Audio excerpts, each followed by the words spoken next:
రండి బాగుంది రండి అన్నా రాజన్ మహేష్ రవి కౌన్సిలరు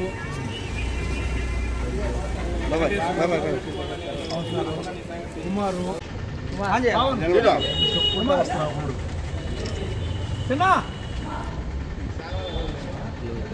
ఉండు బాలు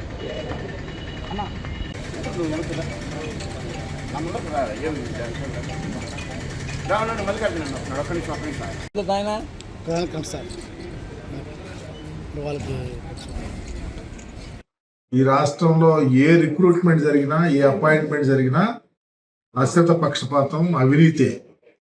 డిఎస్సిలో అవకతవకలు జరిగినాయి అన్నా. దాంతో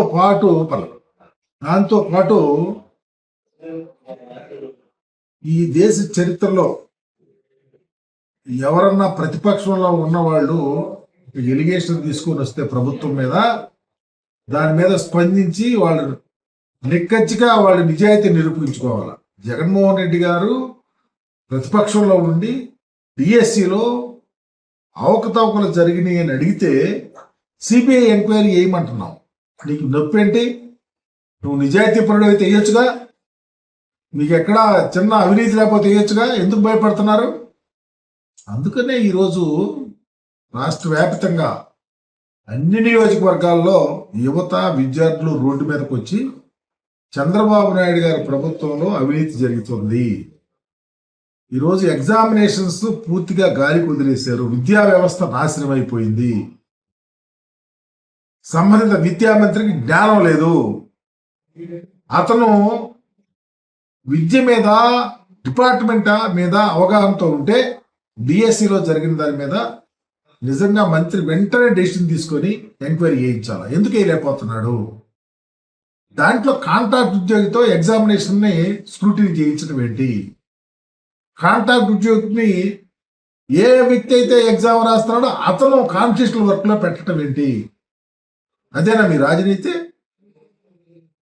అతనికి రాష్ట్రంలో ఫస్ట్ ర్యాంక్ రావటమా? మళ్ళీ వెంటనే మీరు కంప్యూటర్లో పెట్టి దాన్ని తీసేయటమా? అతను మళ్ళీ కోర్టుకు వెళ్ళటమా? 30 లక్షలు 30,000 40,000 నుంచి దాదాపు 30 లక్షల దాకా బేరాలు రావటమా?